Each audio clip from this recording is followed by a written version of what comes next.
Over the past few years, it seems like both Sony and Microsoft have been opening the wallet and trying to buy up as many studios as possible in order to have their own library of exclusive games in order to sway customers to go one way or the other when it comes to the console of their choice, whether it's a PlayStation 5, Xbox Series, Nintendo Switch, or on PC. And I realize these console wars are nothing new. They've been going on since the times of Atari and Television, Nintendo, Sega, and of course Sony, Xbox, with Nintendo somewhere in the mix. And then you throw in the PC Master Race, and of course gaming on smartphones. It's nothing new, but I just want to be able to enjoy video games. That's what I care about more than the Xbox or the PlayStation or the Nintendo. I just want good quality fun games to play, and that's why I would love to eventually see the end of exclusives in gaming. For the record, I know this is never going to happen. There's always going to be some degree of exclusives for this console or that console. That's just a sad reality we have to deal with. But I hope that we get to a point where we have considerably less exclusives and more games being playable across multiple platforms. Unless the console itself has certain hardware limitations like the Nintendo Switch, there's definitely games out there that cannot be ran on the Switch. But for all the other games, I would love for them to be playable across the board. All platforms. PlayStation 5, Xbox Series, as well as PC. About 8 months ago, I made a video about Microsoft attempting to acquire Activision Blizzard for about $69 million, which includes several games and IPs, most notably Call of Duty, Overwatch 2, World of Warcraft, the Diablo franchise, just to name a few. And for the past several months, Sony has been trying to stop Microsoft's acquisition of Activision Blizzard. And I think the big reason why they're trying to stop it is because they're afraid that COD is going to eventually become exclusive to Xbox PC. There's this whole court thing going on worldwide. Some countries are approving the purchase by Microsoft. Some countries are against it. You have legal teams and lobbyists on both sides going to governments, whether it's Brazil, the UK, elsewhere, trying to make their case why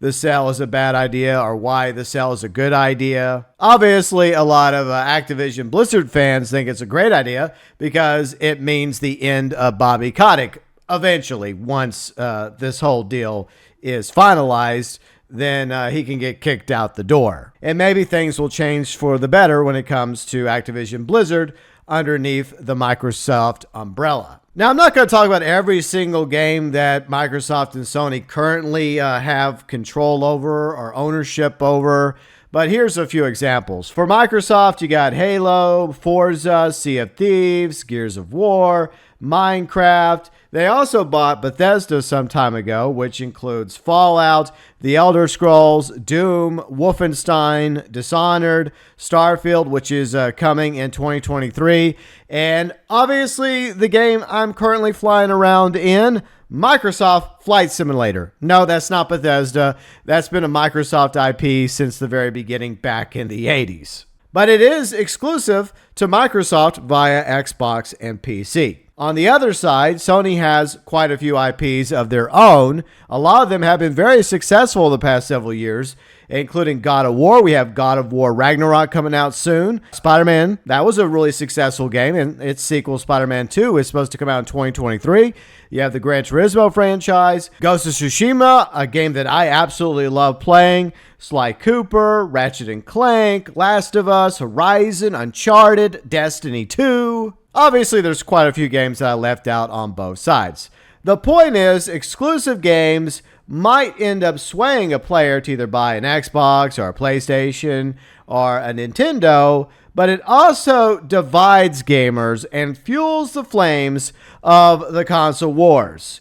Most players out there, unfortunately, cannot afford all the games and all the platforms. They can't just go to the store, even if you had PS5s and Xbox Series X's available to buy on the shelves. Most gamers can't just go buy an Xbox Series X as well as a PS5. Those two consoles are $500 US a pop, which means players have to make a hard choice. They have to decide what they're going to invest in, the PS5 or the Xbox Series X, or $350 for the Switch OLED, or put out a few more bucks in order to invest into a gaming PC. It's not cheap, especially in these tough, difficult times that we're all living in economically. So not only do most gamers not have the luxury of being able to afford every single platform out there under the sun, games themselves are becoming more expensive. They've now bumped up the price to $70 US. I know some people are going to make the argument, well, it's because of inflation. You know, $60 back in the day was worth a lot more than it is now. But bear in mind, that's $70 just for the base edition of the game, the bare bones game.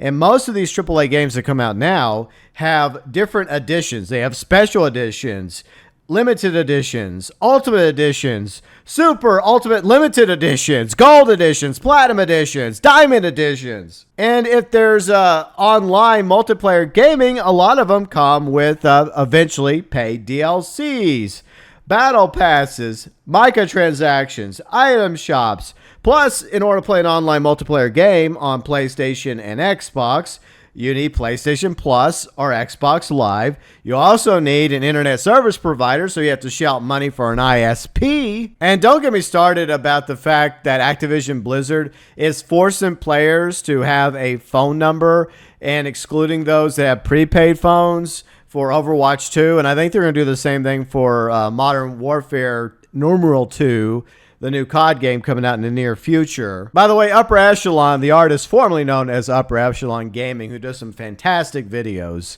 he just did recently a video about that, worst trend in gaming. And yeah, I'm going to link that video below in the description section. Feel free and check it out yourself. The cost for gaming these days adds up depending on which route you want to go. Even if it's just a single player experience, it's going to cost you money for the console, for the game, depending on which edition you want to buy, as well as different paid DLC options. And most of you know how expensive it can be to get into an online game. Even the so-called free-to-plays like Fortnite and Overwatch 2 ain't cheap.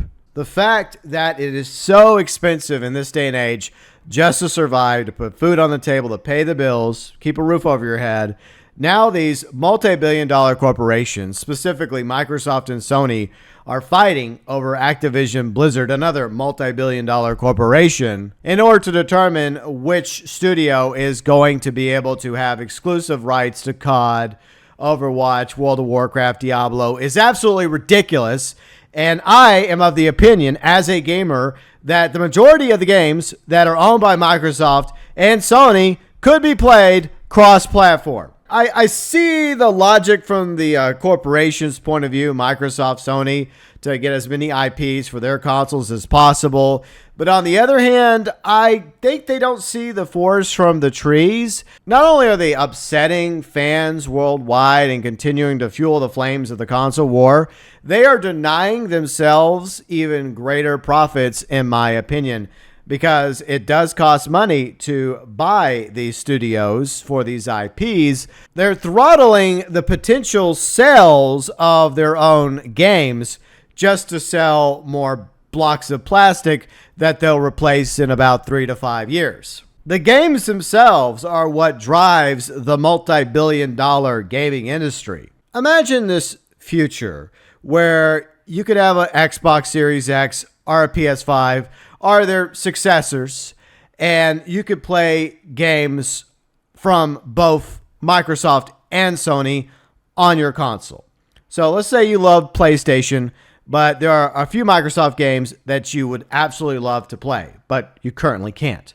Wouldn't it be amazing if we could get past this exclusive war, or whatever you wish to call it, between Microsoft and Sony, and they would open up the libraries and allow their developers to make these games available and purchasable and playable across both platforms, Xbox as well as PlayStation, and maybe some of them are playable on Switch as well and via PC? There are so many Xbox fans that would absolutely love to play Ghost of Tsushima. And on the other side, I'm sure there's games that are exclusive to Microsoft like Halo, Forza, Sea of Thieves, Microsoft Flight Simulator that a lot of gamers on PlayStation would also love to be able to purchase and play on the PS5. Wouldn't it be awesome if you could play Spider-Man on your Xbox? Of course it would, because it would no longer matter whether you had an Xbox or a PlayStation, because eventually you would have access to the libraries of studios from both Microsoft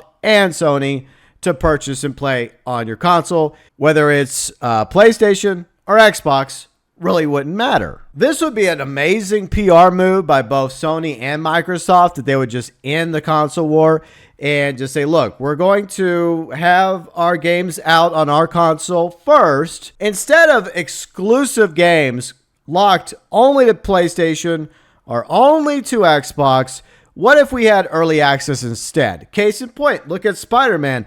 It's available now on PC. You have Spider-Man Miles Morales also coming to PC, I think sometime in November. If that game is playable on PlayStation 5 and on PC, then obviously Spider-Man is playable on the Xbox as well. And I think that rings true for most of the games that we're talking about that are currently exclusive to either the Xbox or the PlayStation. A great PR move by both Microsoft and Sony. Maybe there's early access where these games come out first for Sony or first for Microsoft for like 1 to 3 to 6 months, but then the game becomes available across all platforms, or all capable platforms, because unfortunately, as we've talked about, there are just some games out there that the Switch cannot handle. I love the Switch. I'm looking forward to the next Zelda game, but there's definitely games out there that will never be able to run on my Nintendo Switch, like Red Dead Redemption 2. So yeah, great PR move by both Microsoft and Sony. And by opening up the libraries to be available to purchase across both platforms and PC and some degree on Nintendo, that would boost sales of these video games across the board, which financially benefits Microsoft and Sony in the long run. And it's also a pro for the players, because they no longer have to pick between an Xbox or a PlayStation. Yes, it's a pipe dream, and yes, I know it most likely will never happen. We've had exclusive games forever, but we could always dare to dream and speak out as a gaming community, put aside the console war and stand together and tell Microsoft and Sony that we just want to play video games. We want to be able to enjoy games. Doesn't matter what side of the aisle you happen to be on. We just want good quality games from Sony and Microsoft. And I'm personally tired of them buying up all the other studios. But the lesson here is exclusive games do more harm than good. They make Microsoft and Sony look bad. They cause divisiveness between gamers that happen to pick an Xbox or a PlayStation for whatever rhyme or reason. Maybe it's because their friends happen to prefer a PlayStation or an Xbox, or there's a video game franchise that they really love that drove them to play Xbox or PlayStation. And I think that in the long run, it hurts sales for both Sony and Microsoft, because they spend millions and sometimes billions of dollars buying these studios without even considering the idea of making these games available on as many platforms as possible in order to ensure that these games sell as many copies as possible and make them as much money as possible. Your thoughts, views, and opinions, as always, welcome below in the comments section.